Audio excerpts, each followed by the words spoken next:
one nation, under God, indivisible, with liberty and justice for all. City Clerk, roll call, please. Commissioner Bonzo? Here. Commissioner Davis? Here. Commissioner Hanley? Here. Commissioner Hill? Here. Commissioner Stonehouse? Here. Mayor Pro Tem Mayor? Here. And Mayor Smith. Here, thank you. Commissioners, we have an agenda this evening. Do we have a motion on the agenda? Commissioner Stonehouse? Your Honor, I motion to accept the agenda as written. And do we have a second? Commissioner Bonzo? I'll second that motion, Your Honor. Any discussion? All in favor, please say yes. Yes. Any opposed? Motion passes 7-0. I have no announcements this evening. Moving on to our appointments, of which we have 4 listed here. Commissioners, do we have a motion on the appointments? Commissioner Davis?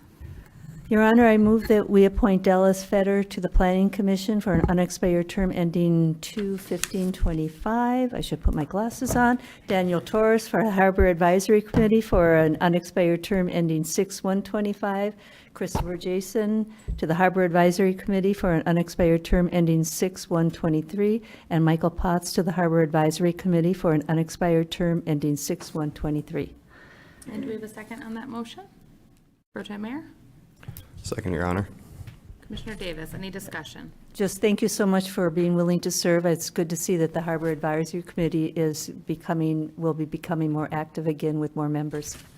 And Pro Tem Mayor? I would agree with that and just like to thank all 4 of you for stepping up. Any additional discussion from the commission? All in favor, please say yes. Yes. Any opposed? Motion passes 7-0. That brings us to our first public comment session of the evening. Members of the public wishing to address the commission have 3 minutes to do so. Please state your name and physical address and approach the center podium if you'd like to make a public comment.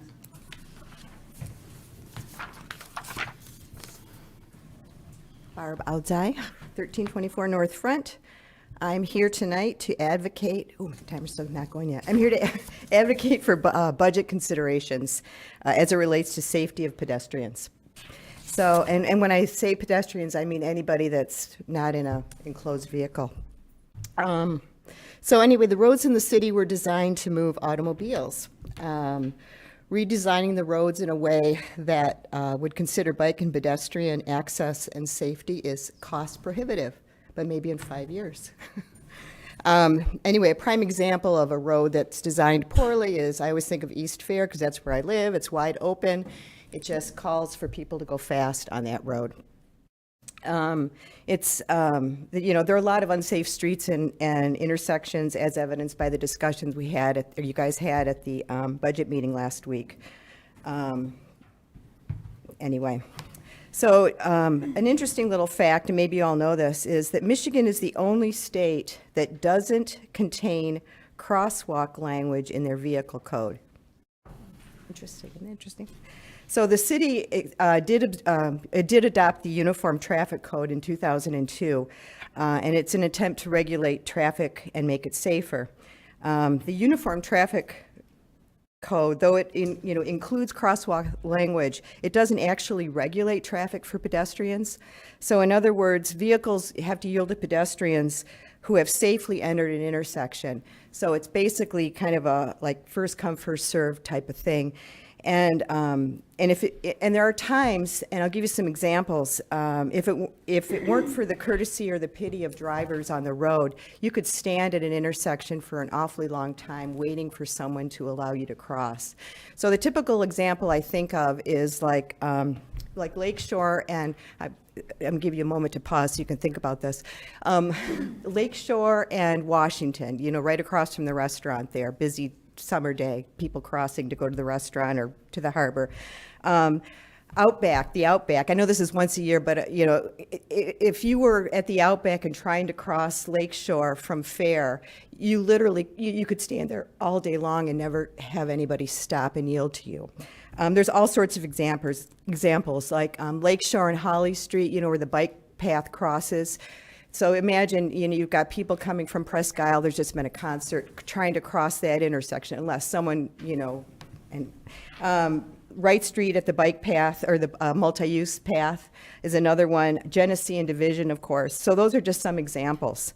There actually is a bill that was introduced by a representative down in Ypsilanti that is going to call for a state law that makes forces cars to stop. Oh, I'm sorry. I guess we didn't set the timer. It's been 3 minutes. It is? Yeah, the You're timer kidding. wasn't working. My apologies. Oh. If you want to make one quick statement because you weren't able to I'm see. going to come up for the rest of this later, but Okay. I'll just come up for the rest of it at the Thank second you. public Sorry comment. about that. You were watching. Anyone else for public comment?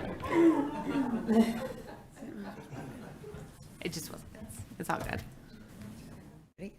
Just name and address. Go ahead. Hi, I'm Katie Kuban. This is my coworker Courtney Velasquez, 234 West Barriga Avenue, Marquette, Michigan, 49855. Our jobs are to license foster homes for the state of Michigan. And the reason we're here today is probably a little abnormal from what you're all used to hearing. We're here just to raise awareness that locally we are in dire need of foster homes, so much so that we have kids staying in offices. And if we actually find them a home, they are not only taken away from their home, that they are now being sent out of county. So we're in such a crisis that, we're seeking out, you find folks, in any way avenue that we can get. And so my coworker here has some stats for you. Yeah, just to piggyback on what Katie said, we are in a severe placement crisis in the state of Michigan. Overall, statewide, we have about 13,000 children in foster care right now, 300 of which are waiting for adoption. Statewide, we only have about 5,000 licensed foster homes. When looking at it locally for Marquette County, we have 40 children in foster care and only 20 licensed foster homes. So that means that half of our children that grew up here in the community not only are taken away from their families, they're moved hundreds of miles away to schools, away from their relatives, their friends, and everything that they're familiar with. We're just really here, like Katie said, to bring awareness to the issue and have the community jump on board. We are in need of foster homes. You can be single, married. As long as you have the time and the energy to commit to these kids, they need you. So it takes about 3 to 6 months to get licensed through us. And we just want you to reach out to us if you feel like you can help any of these kids. And even if you're not ready to make that full commitment to full-time foster care, we need your help in other ways too, respite and any kind of assistance for these kids. And just feel free to reach out to us. Our numbers, we can give those out to you as my number, Courtney, 906-250-8393. Katie Kuban, 906-202-9292. Thank you. Thank you. Thank you. And just a note for the public, our chance to respond is at the end of the meeting. I appreciate you coming here tonight. Anyone else for public comment? Donald Eaton, 127 North, Marquette. Appreciate your time that you gave us today with a little bit that we wanted to share with you. The Marquette Elks Lodge is a long-lived entity. It has over 120 years here in this town. And during this time, the Elks have participated and partnered with many of your community services. Reminding just of a few, Baycliff, the Elks' major project assisting with children and their disabilities, the Kids Closet, collecting clothing in the surrounding area, including K.I. Sawyer. Jacobetti, grants for the Veterans Home, and decades, literally decades, in participation of our children and our vets for fishing in the local area. Tens of thousands have been brought to this community by the Lodge in normally grant form. Sadly, or positive, depending how it's looked upon, our Lodge of 340 has an average age now of 72 and better. They have given a lot to the community and country, many of them through being vets. Our worry, and probably our biggest fear, is the proximity of parking for the more older generation and the disabled of our lodge. The closer they can be mitigates the chance of fall and injury, especially in the winter months. Having them competing for parking and traversing long distance exacerbates unwanted outcomes and can be very uncomfortable in this traverse. 36 years ago, when we purchased the lodge, parking was free, and it was the same for the next 35 years.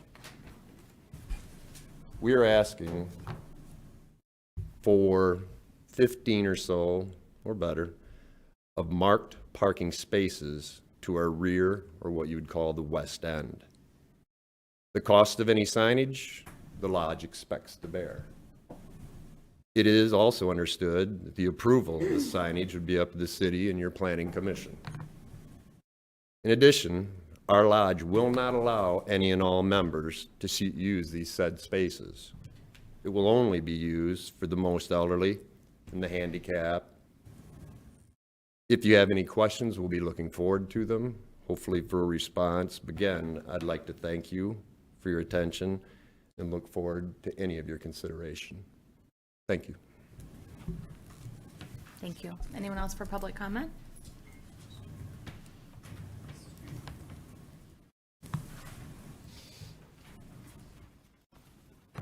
Matt Ludenberger, 1406 Garfield Ave. I come to you tonight because I'm a couple comments, I guess. One is I would like to address the electricity here in town. And I bring it to you guys because in our charter it says we must buy electricity from the Marquette Board of Light and Power. In relation to that, I would like to know how many solar panels are purchased exclusively for Lakeview Arena. Because right now we would have to go through, if Lakeview Arena, which is very sunny, would like to have solar panels, it would have to go through the Board of Light and Power and supply the grid. These are limitations that you as a city commission and in our charter have the ability to remove. And so companies like UP Solar could come in, companies like UGE Wind Energy could come in and create an actual competition for the Board of Light and Power and their electricity rates. Now, that probably won't happen. You guys have a lot of other issues to deal with. But in relation to that, it would also allow title companies to utilize and, in essence, protect our shorelines. By putting in, we were told, a tombolo at Picnic Rocks, by putting one of those in, you would reduce the amount of power coming into the shoreline. And so in that sense, there's a lot of shoreline that is being eroded, both by water and by wind and other environmental factors. This is one way to utilize the energy that's coming into the power, into the city. In that sense, I would like to really know how many solar panels can we buy for Lakeview Arena specifically? That electricity rate is one of our highest expenses for most of the youth sports that are in there. Now I'm going to switch gears and go to, I hear a lot of, and I've been told this a lot of times, please talk to somebody else if you have an issue with whatever's going on. So like go talk to the parking committee, go talk to the whatever housing committee. So in essence, our housing committee was run by a guy who literally lived in a castle and sold it for $750,000. I would like the concept of housing to not be ownership of homes, because I've rented for the last 10 years in the same spot. I guarantee my landlord isn't paying the extra taxes. He's passed it on to me. He's told me that. So in a sense, all of the VA centers, all of the old elderly, anybody who's renting a home or could potentially rent a home, please stop treating us as somebody else. Thank you. Anyone else for public comment? Anyone else? Seeing no further public comment is now closed.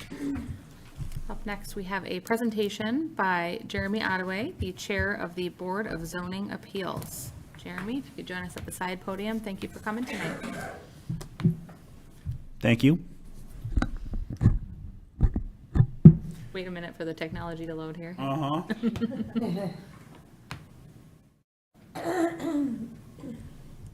Perfect. Okay, cool. As most of you know, I'm Jeremy Ottaway, Chair of the Board of Zoning Appeals.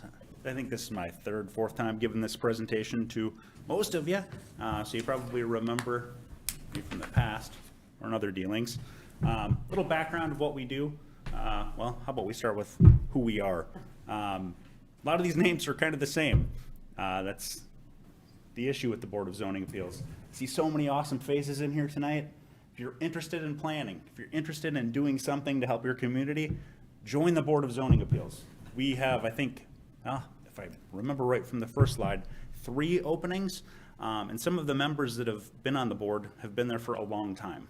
So we actually can't leave because we're quasi-judicial. So we have to rule on a lot of things that go before us before they go to the Court of Appeals.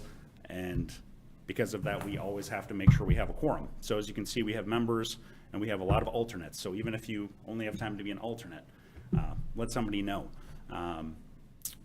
Once again, our biggest issue is kind of getting new members. You can see people have been here since 2013, 2015. I believe these are 3-year terms, and they've been there for far exceeding that. So it's always issue 1 for us. We meet monthly. It's always the first Thursday of every month, and I can tell you 2021, we had 7 meetings canceled. The one thing that is great is the new land development code has really helped solve so many of our problems. When I first started on the BZA, 5-6 years ago now, whatever it was, we used to meet, I mean, we might have 1 meeting canceled here or there, but now, since, ultimately the city has planned properly and changed things to really help us and help just kind of with citizens and their problems with needing variances, we really don't need to meet that often. In fact, 2022, that number is definitely going to go down. So we had 7 cancellations this year. We'll probably be up to 8 or 9 next year. So as you can see, we have to have a quorum to hold a meeting. It's no different than here, really. We had 0 unexcused absences, as you can expect. Basically, everyone that's there really likes being there. So if you have any joy or interest in planning, like I said, reach out to someone at City Planning. Basically, we are part of the Board of Zoning Appeals is there because of city charter.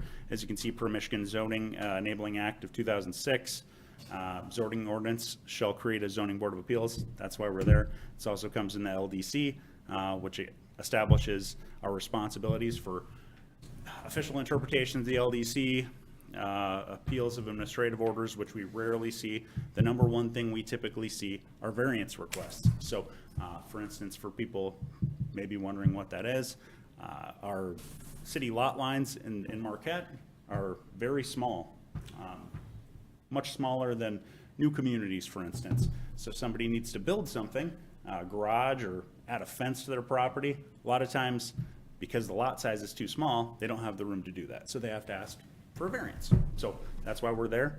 More times than not, those are usually granted because they're always for basic things, basic needs that are within the community, and everyone should have those. So as you can see, 2021, that was the only request we had were variances, and that's kind of how we would like to keep it. It's very rare the Board of Zoning Appeals actually hears an appeal. I think we've heard 1 in 5 years that I can remember. So it's actually very, very rare. Our goals for the upcoming year are no different than they were last year. Always to pursue educational opportunities. We have a lot of state planners that are a part of our board, so that kind of lets us, kind of gets us in the know for when there are some educational opportunities. But number one, we have to fill our vacancies. We have to keep fresh people in there and fresh perspective. The one thing that we do constantly is rotate people out from the Planning Commission, so that's great. We get a new member there every year. Usually it's because the Planning Commission likes to really pass people through. Per city charter, we have to take 1, and it kind of works out in a way that we've had people that have actually left the Planning Commission and later joined the Board of Zoning Appeals. So it's a much less commitment than being on the Planning Commission, because clearly we're not meeting that often, and if you still have that joy of planning, then you can be there.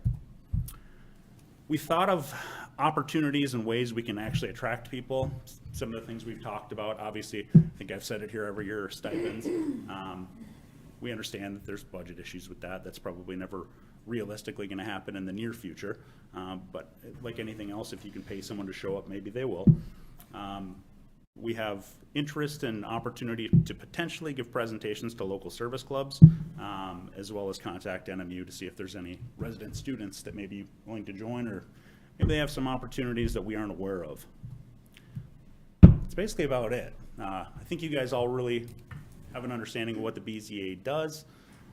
Clearly, if you have any other questions for me, I'm glad to answer them as best as we can. Well, thank you, Jeremy. Commissioners, do we have any questions or discussion for this presentation? I think I'll speak on behalf of the commission and say thank you to you and to your board members for continuing the maybe not so glamorous work, but very important work to allow our folks here in the city of Marquette to ask for these kinds of appeals. 100%. Thank you. Absolutely. Thanks, See you guys. again next year. Thanks, Jeremy. Next random thing. Yeah, exactly. All right, moving on to consent agenda, which is item 3. Do we have a motion on consent? Commissioner Hanley? I move that we accept the consent agenda as presented. And do we have a second? Commissioner Hill? I second the motion. Any discussion? Nope. All in favor, please say yes. Yes. Yes. Any opposed? Motion passes 7-0. We have one new business item here, Presque Isle Dredging Project, National Environmental Policy Act, Professional Services Contract. City Clerk, could we have the background, please? Thank you, Mayor. The Marquette City Commission previously approved a grant application through the U.S. Department of Transportation, USDOT, Maritime Administration for a $2.3 million dredging project at the July 26, 2021 meeting. This proposed project is located at the mouth of the Dead River near the Upper Harbor or dock. The dredge material is proposed to be reused for the shoreline protection and stabilization along the Lake Superior shoreline between Holly Street and Fair Avenue. Any remaining or unusual material will be placed on the northern portion of the Cliffs Dow site and at the disposal site in the LS&I rail yard.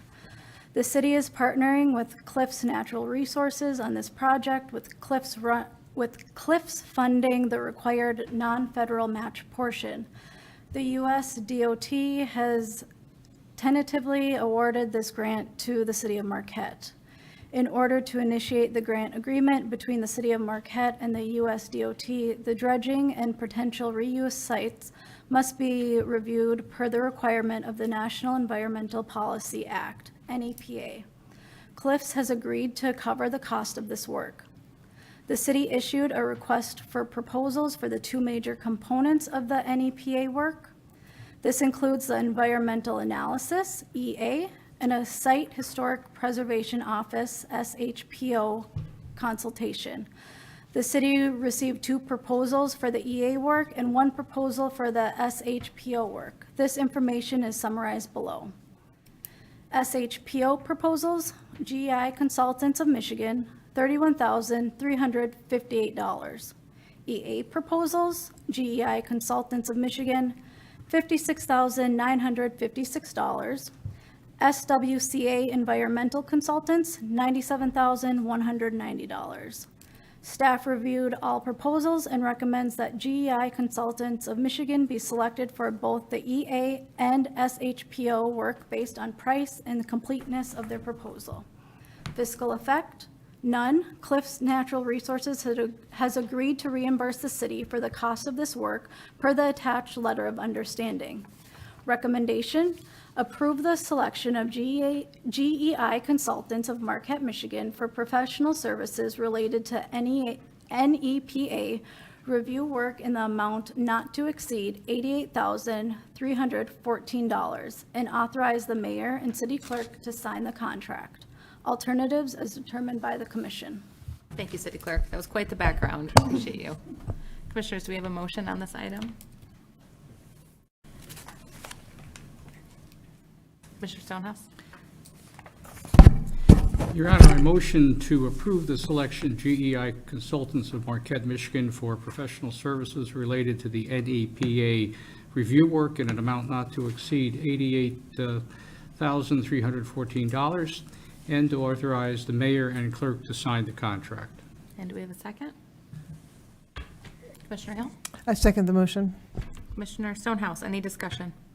Only discussion, Your Honor, being this is certainly a a good project for Marquette. We still remain as a commercial port, and this is a way of maintaining that viability of the asset. Commissioner Hill, any discussion? So is basically what's going to happen, that sandbar that's gone all the way over to the offloading equipment, is that going to be moved? Could somebody explain physically what's going to happen? If you don't mind, may I turn this over to Dennis Stackwitz for further clarification on that location? The short answer is a yes.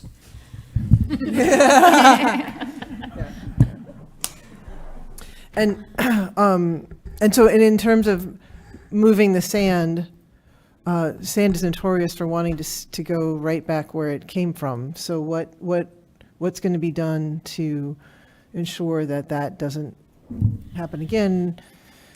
Hopefully, at this point, the city's not paying anything, but in the future, given that it's probably going to go right back where it came from. No. Lakeshore Boulevard Phase 2, the solution to that is hopefully to obtain the permit, because that design was intended to accept the current in a different way and also prevent some mitigation of that sand moving northward. So I hope the public understands. We're going to take that big sandbar that's formed at the mouth of the Dead that now goes all the way across, it didn't used to, and we're going to move it over to, is that fair to say? I mean, is that? We are going to reuse the material, provided that it passes muster in terms of any chemicals in it, which we believe that it'll be fine. And we will move it to the Cliffs Dow site for potential fill, and a majority of it will be reused for beach nourishment on Phase 2 of the Lakeshore Boulevard project. And that'll all happen next year, hopefully? Yes. Okay. And I guess just, but how do we know that it isn't going to just come back? I mean, I understand it's going to be moved over to the replenish where the road was basically destroyed, but how hydrologically do we know it's not going to move? I mean, I'm not really qualified to answer that question, not being a shoreline engineer. However, I do know that Phase 2 was designed in order to mitigate erosion, and which in turn creates falling out of that sand. I believe we also have a Section 111 study where USAC is looking at the break wall and the shoreline situation there to also help mitigate some of that stuff in the future as well. so the Army Corps did finally decide to study the issue? So this is something we've been asking for a very, very, very long time. I know when I walked in, into the role, that was still a little bit unknown at this point, so I unfortunately don't have an update prepared on that part, but it is something that we've pursued it. So I understand that this is approval of a single contract, but it's part of something much bigger that's really important for a significant chunk of our shoreline. So I think it's important that the public understand what we're truly doing to a big section of our lakeshore. So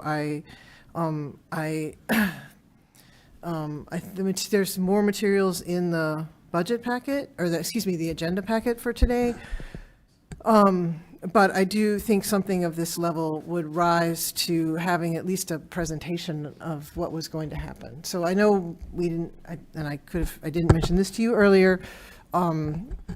We are given agenda packets on Fridays, but I would like it to be noted that in the future, I think folks would like to understand what's being done to the lakeshore in particular, and I think this would be worth at least giving folks a more thorough explanation. I do think that there is an alternative location for the sand if it's not able to be reused. So that doesn't necessarily have any impact on this contract specifically if it's not able to, because there is an identified location for disposal. But noted, and I think that it is appropriate. Thank you. Other commissioner discussion? Commissioner Bonzel? Yes, thank you, Madam Mayor. Yeah, and please correct me if I'm wrong, but I think that my understanding from the last presentation that we received on the Lakeshore Restoration Project, Phase 2, that we'll be completing next year, that we're talking about right now, is that there was going to be essentially a sort of like a man-made pebble beach along most of the stretch of lakeshore that we're talking about, and that there have been a lot of studies and actual projects that have demonstrated that that mitigates erosion to a very large degree. So I guess I'm curious if that sand that we were talking about, it's going to be generated from this dredging project, would that form like the base of reconstructing some sand dunes or reconstructing some of that beach, but then be covered up by some of this other rocky material that can attenuate the erosion and the wave action? I mean, I'm just curious if we have, and if not, if we don't know the answer to those questions, it would be, I agree with Commissioner Hill, that it would be helpful to get some kind of public update about the status and the plans for that project in the near future. I do think that it is going to be appropriate here in the near future for an update regarding the Lakeshore Boulevard project. While this sand or this soil is going to be hopefully used for that project, I'm not entirely sure that that has any real bearing on the contract that is presented at this moment. And I'm just looking at Dennis for confirmation that if he can chime in, if you don't mind. Yeah, they're further on that part. kind of unrelated. So I think if possible, if there is direction to do an update regarding Lakeshore Boulevard specifically, that we can do that and address that question. However, this part is really talking about the sand that will be removed and put into that place, not necessarily the engineering of how that will be placed. That's a different contract. No, yeah, thank you. I understand it's a totally separate contract. I just figured because they are connected to one another in this indirect way, I would ask. But regardless, it sounds like we're going to have a place to put the sand, whether we can use it for the Lakeshore Restoration Project or not. So that's the only question that I had. Thanks. Any other discussion from the commission? I guess I would just add that maybe if city manager could update us soon on what that looks like, what the options are, that would be much appreciated. Doesn't necessarily need to be for this agenda item, but it's definitely part of the bigger picture. So good questions. All right, let's go ahead and take a vote. All in favor, please say yes. Yes. All opposed? Motion passes 7-0. That brings us to our second public comment session of the evening. Members of the public have 3 minutes to speak. Please state your name and physical address unless you've already done so at this meeting.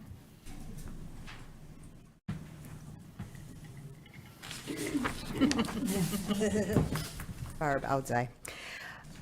So what I was saying is, I'm here again to advocate for budget considerations in terms of safety. And that, what I wanted to also mention is that, I know the city master plan, claims to, they prioritize pedestrian safety.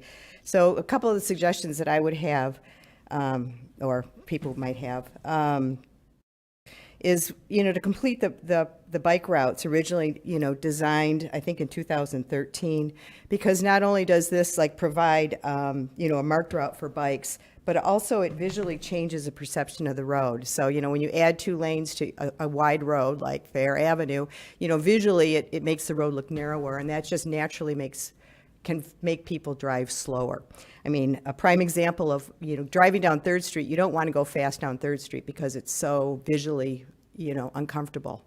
The other thing, I kind of lost my train of thought here, but anyway, keep the crosswalks freshly painted. I know that's expensive, and I know that the city plows in the winter really wreak havoc on those crosswalks, but nice visible crosswalks are very helpful. I would also advocate for putting additional crosswalks in places that they don't already exist, and I have some suggestions for that. I think we should erect signs, stop signs at particularly dangerous intersections, and again, we can talk about that more on our committee, our traffic committee, and also erect signage for pedestrian crosswalks. I know the one on 4th Avenue was taken down because I think erroneously stated that it was a Michigan state law, which was incorrect. But there are still the signs that flash that indicate there's a crosswalk ahead, so it just brings people's attention to that. And of course, my personal preference, not to be selfish, is to reinstall the four-way stop at Pine and Fair. Finally, I would advocate that for the passage of this bill, 4738, and hopefully we'll have some elected officials that can help us do that. One last thing, because I have 47 more seconds. There's a gentleman that walks every single day from Matson Park up to the Triangle at Pine, and Lakeshore. It is Gary Bell, the guy that does all the Christmas lights. He picks up garbage every single day on that walk, and I just wanted to make a public comment about that. All right, thanks. Anyone else for public comment?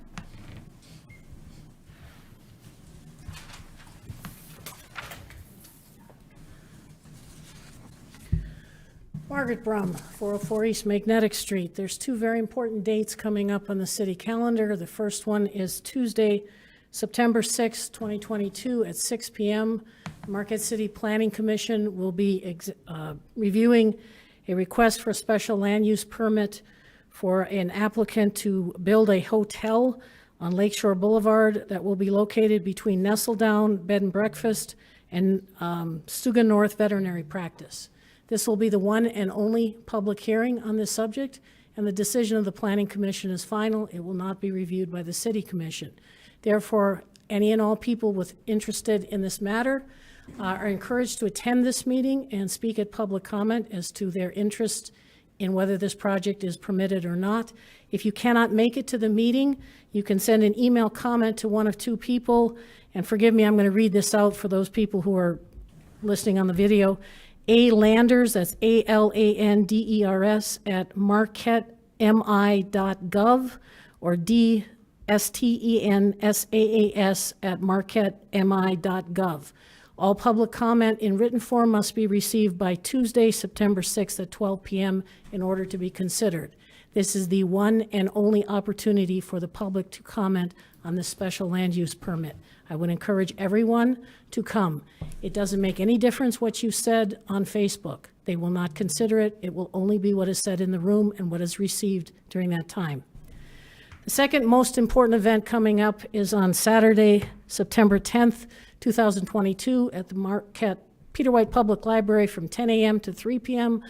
I am hosting an art show, and the subject of that art show is to show the beauty of Marquette as it is currently being marred by the garbage. For example, walking my dog at 6:30 this morning, pitch black everywhere, I see a little plastic jar on the corner. Somebody left a jar of vitamins and it ended up in the corner gutter. I could have taken that picture, but truthfully, Shep is a little bit upset every time I take a picture of garbage. He thinks I should be paying attention to him. There is plenty of room for any and all to participate. This includes children. There will be 3 categories of awards. Anyone 18-year-old and under will be in one category. 19 to 65 and above 65 will be in the 3rd category, and then there'll be a grand prize winner as well. The criteria is simple: no living animals, no dead animals. But everything has to show the beauty of Marquette as marred by garbage. You can use actual garbage, but it can't smell. No body fluids from animal or human are permitted. You don't have to register in advance. September 10th at 10 a.m., meet me at the Peter White Public Library in the basement room. This is your chance to show the world the real Marquette, the way we don't want it to be, in the hopes that we get people to start paying attention. Thank you for your time. Anyone else for public comment?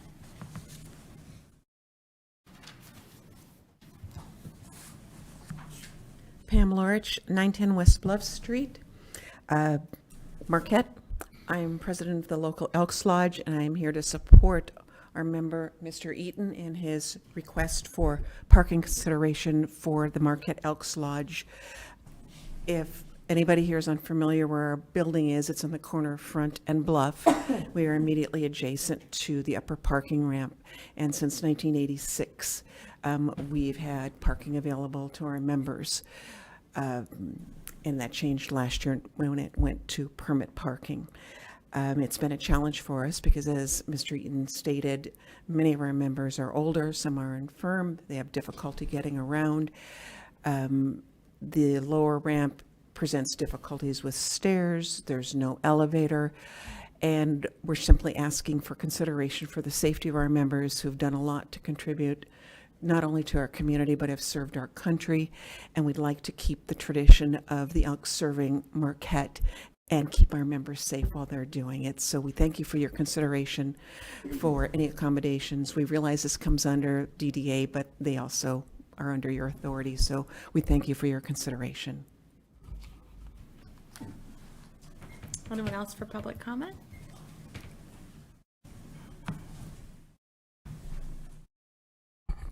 Geraldine Nault, 1851 North McClellan Avenue.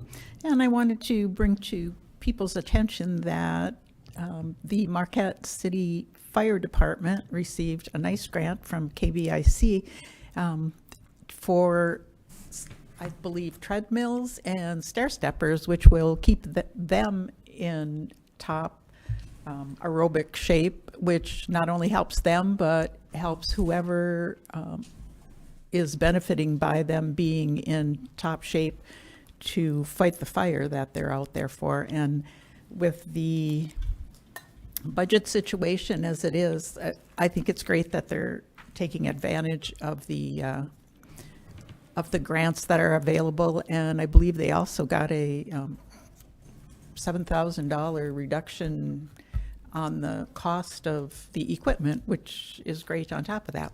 So thank you, Marquette Fire Department. Anyone else for public comment?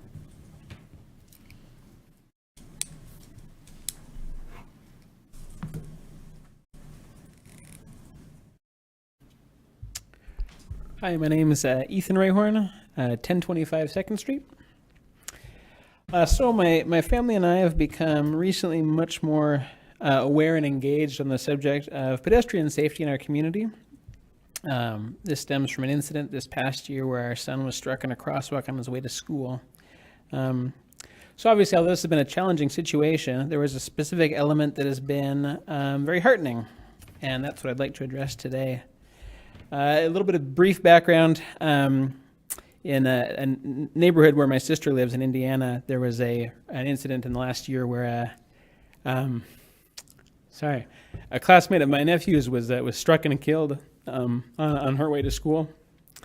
And when the way that had happened was there was a driver struck the child, and then another driver coming along behind struck the vehicle, causing more extensive and ultimately fatal injuries. When our nephew heard that his cousin had been hit by a car, initially he had trouble believing that our son hadn't been killed. And it was kind of one of those little moments where it brought into, it highlighted how fortunate we were and how potentially disastrous it could have been. So, all that to say, in our son's accident, or in our son's crash, the vehicle following the one that struck him was, in this instance, driven by an exceptionally alert and careful driver who was able to see what was occurring, was traveling at the speed limit, and was able to stop well back at the accident. So in discussing this, we were hoping there'd be some way it would be appropriate to recognize this driver and good drivers in general as an example of citizens contributing to improved community and pedestrian safety. We thought, recognizing examples of exceptional safety would be a more positive way, along with, improved regulations and things like that, of improving awareness of pedestrian safety in our community. All right, thank you. Anyone else for public comment?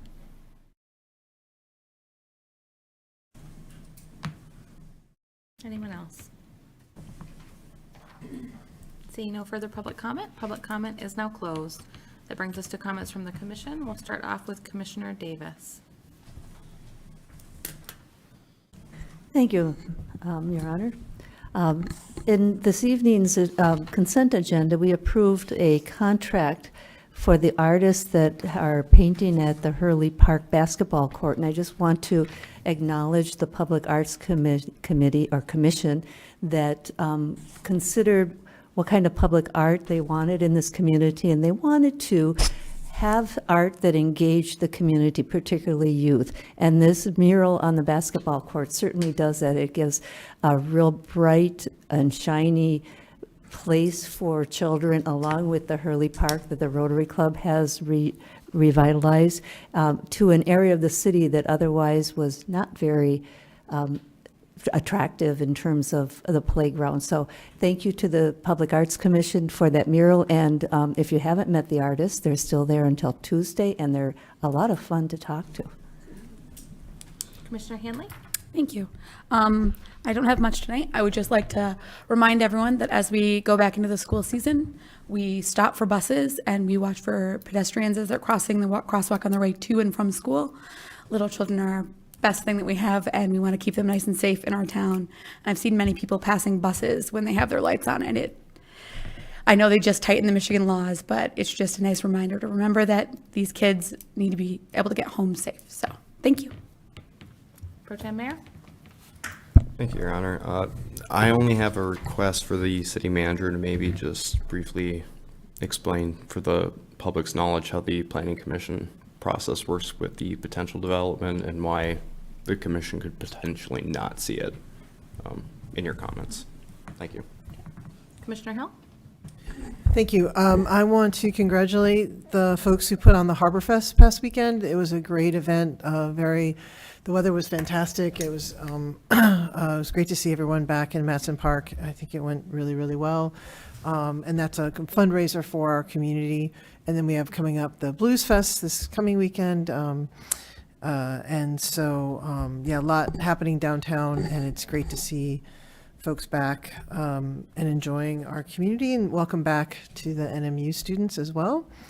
And I also have a request. Could the city manager update us on the strategic plan process? Because some of the questions that have come up tonight too about where the bicycle and pedestrian stuff, this questions of how new buildings are built are also going to be addressed in the strategic plan. Commissioner Stonehouse? Just a couple quickies. As Commissioner Hill said, it was a great Harbor Fest, and to know that the money raised will be redistributed through the community on a whole bunch of good projects helping a huge number of folks in the city of Marquette is just very heartening. Certainly, I think we need to continue to drill down on pedestrian safety, of what we can do and how we can do it and how we can figure out how to fund it, because it's only going to get more difficult as we have more people in town, especially during this tourist season, when people tend to look up at the buildings rather than look around them at perhaps the hazards that are plainly there. I was at the ribbon cutting, as was Commissioner Davis today, for the public art project over in Hurley Field. If you haven't seen it, you probably should get over there and see it. They've got a few more days of, I think, doing a little touching up on it, but it really is a different project, I think, and a different look to Hurley Field than they ever had. Thank you, Your Honor. Commissioner Bonzo? Yes, thank you, Madam Mayor. First, I just want to also thank the Keweenaw Bay Indian community for their grant to the Marquette Fire Department to promote health and fitness of our firefighters, especially in a tough budget year. This is something that's really important, but it's also the sort of thing that could easily get, the sort of line item that could easily get crossed out in the budget in a tight year like this one. And so to have a great community partner coming in and helping out with that is fantastic. And I think it's an opportunity to talk about the fact that we have tens of thousands of dollars of grant funding from both of our local tribal governments in the area here, the Keweenaw Bay Indian community, but also the Sault Ste. Marie tribe, that come in grant funding to several different units of government in the area. When I was working for Marquette County, I applied for and received tens of thousands of dollars in funding for housing rehabilitation and repair programs and home heating programs for low-income Marquette County residents, for a park out in the Sawyer area.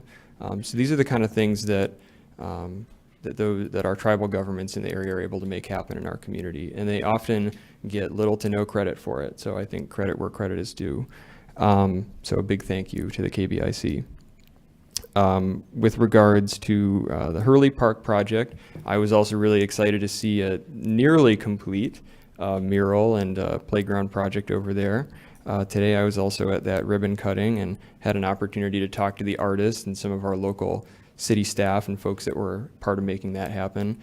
And it's really exciting to me as somebody that grew up in Marquette, that would go play at Hurley Field, throw a football around, or hit baseballs with my friends after school at Bothwell Middle School just down the street. But we would never play basketball because the court looked like a literal minefield. So you'd break your ankle or something like that if you tried playing over there. Now it's not only a beautiful work of public art, but it's going to have a really positive impact for young folks in the neighborhood and going to school, the middle school. And I'm excited for them. I wish that it had been around, 10 years ago. With regards to pedestrian safety, I really appreciate everybody that came to share their own different stories about pedestrian safety in the community. Whether it's a member of our traffic and parking committee, explaining some of the things that she's heard from residents, folks from the Elks Lodge, who I hope we can work with to find some kind of solution to your problem, talking about, senior citizens and folks in our community who may be handicapped, who are facing pedestrian safety issues, to participate in an important civic organization that's a big part of their life, or folks who've had very scary and heartbreaking family experiences and tragedies as a result of the fact that in our country, our roads are designed for vehicles first and human beings and human lives second. And I think that moving forward, I would love to see, as part of our community master planning process, us as a community start moving toward some of the Vision Zero goals or similar goals to eventually eliminate pedestrian traffic deaths. And also continue to see more public involvement in the Traffic and Parking Advisory Committee. I think it's incredibly important that we have folks showing up to those meetings, to the DDA meetings, as well as to these city commission meetings, because ultimately that's where a lot of decisions are made, and that kind of filters up to us. We're often sort of signing off on work that other people have already done on some of these volunteer committees. So I hope we can continue to make progress on that. But that's about all that I have. So thank you. I had several things I was going to mention, but have already been covered. That's usually what happens being at the end of the row here. Commissioners talk about all the important line items. One I did want to mention was a thank you to Katie and Courtney for kind of highlighting some of the needs for foster care in our community. And I'm wondering if maybe you can provide your contact information after the meeting, and we can try to help spread that message as well. So thank you. We did have a budget meeting last Thursday. For anyone who missed it, it is recorded on the City of Marquette YouTube page. You can go on there and either watch or get the materials from the website. Pretty long budget meeting. I think it was about 6 hours. There was an hour break in the middle of it, but good topics of discussion, and that will be we'll be scheduling the public hearing at our next meeting, correct, Karen? So we'll have 2 reads on that in September, scheduling the public hearing and the actual approval at the end of September for anyone who's curious about that process. I am serving as a member of the NMU Presidential Search Committee, and we recently selected who we'd like to include in the first round of interviews. The names are not yet public, but we are working on scheduling those interviews, and they will be scheduled the first full week of September. So I am sitting on that committee as a member of the City Commission and as a representative for the greater community, and I'll keep you all updated as I can there. I think we already I can't even remember, I think we talked about the tall ships and the rubber ducky, but if not, that was a great event, and thanks to all who helped put that on, and especially Commissioner Stonehouse for his sort of tips and tricks about the ships along the way. I liked following him on Facebook during that. And then finally, I think it was about a week and a half ago, we had Governor Whitmer in town, and there was an event at the Veterans Home. They are looking to have another home somewhere in the Marquette area built in the next few years. So it was interesting to see kind of the schematics of what they're hoping. It's going to be a great new home for veterans, to be determined on location and to be determined what that building will become. But rest assured that we're doing our part to advocate for the needs here that are well-defined in our community. Also, we did have an opportunity, there's a new office in the state of Michigan called the Office of Rural Development, and I was part of a roundtable to talk about rural development in the state of Michigan, and that was a good exercise in connection with our local economic developers and other community leaders, including the mayor of Nagani and mayor of Ishpeming. So I don't think I've had a chance to kind of update folks on those things yet. I think that's all I had for right now. City Manager, I know you have a couple things that you were going to touch on. Go ahead. Thank you. So I just had the two items that commissioners have requested. The first one having to do with the special land use permit request that is sitting right now with the Planning Commission. And at that point, and just so everybody understands that special land use permits are legally permissible land uses if they meet a certain requirements as stated in the standards that we have in our land development code. And I'm gonna, and Dennis can jump in at any point at this here, but at this point, the Planning Commission is responsible for determining, if those standards are met, and they are very, very specific, laid out in the LDC. And once they have that decision, it stays at the Planning Commission level and does not come before the City Commission, as this is something that is, a permissible use if they meet these standards as it is currently zoned, which is mixed use. So, Dennis? Thank you. So if there are questions on that, obviously the materials are out there, and that public hearing, I do believe, or that, not public hearing, I'm sorry, that review at the Planning Commission is September 6th, correct? Thank you. The other one was touching on the community master planning process and where we kind of stand with that and what that means. So right now, the Planning Commission kind of steers that process and that review. And right now, we had gone out for RFPs, I believe, for the community master plan update, and we have received several and are reviewing those and scoring those as appropriate, and the Planning Commission will be making some sort of determination as well on that consultant. At that point, which we are hoping here in the near, coming weeks, I'm not entirely sure if we have a dedicated date at this point, but through that process, that consultant really meets with, the Planning Commission. A steering committee is formed as well, and I think that there is obviously some input that is requested through, direction and things from the Planning Commission and the steering committee. And then there are meetings that are held with city staff and identified stakeholders, which will be identified through those steering committees and Planning Commission. There's some obviously public visioning and outreach, which is really what we're looking for.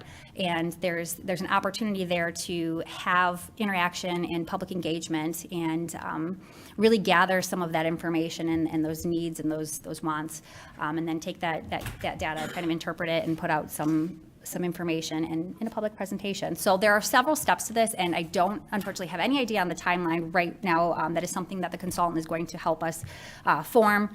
We are really trying to look at getting started as soon as possible in order to really take the time to gather that and have several opportunities for public input and several opportunities for community engagement. We hear you on that one, and that is really why we decided to go forward with a consultant. And by the way, we did receive funding from MEDC through our RRC process, and that was something we were very pleased. I believe it may not have been totally announced yet, so but it is something that we really are seeking out because this is so important to get this right.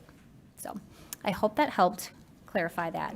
And we do take into consideration the needs and obviously wants, but really that is a key part of it is identifying that. So, and I have nothing further. Thank you. Okay. We are adjourned at 6:59 p.m. Thanks, everyone.